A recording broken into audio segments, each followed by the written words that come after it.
நடப்பாண்டில் தமிழ்நாடு அரசு பணியாளர் தேர்வாணையத்தின் தேர்வு மூலம் அரசு துறைகளில் காலியாக உள்ள 5513 பணியிடங்கள் நிரப்பப்படும் என டிஎன்பிஎஸ்சி தலைவர் அருள்மொழி தெரிவித்துள்ளார்.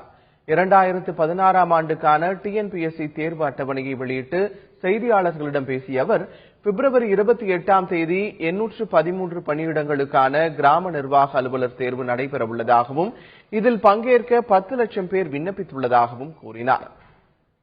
இந்த வருடம் 2016ஆம் ஆண்டு 33 பதவிகளுக்கான அறிவிக்கை வெளியாக இருக்கிறது.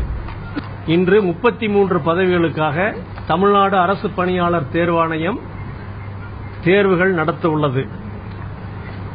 5513 காலி பணியிடங்கள் இதன் மூலம் நிரப்பப்பட இருக்கின்றன. மேலும் சில பணியிடங்கள் அரசு துறைகளிடமிருந்து எதிர்பார்க்கப்படுகின்றது.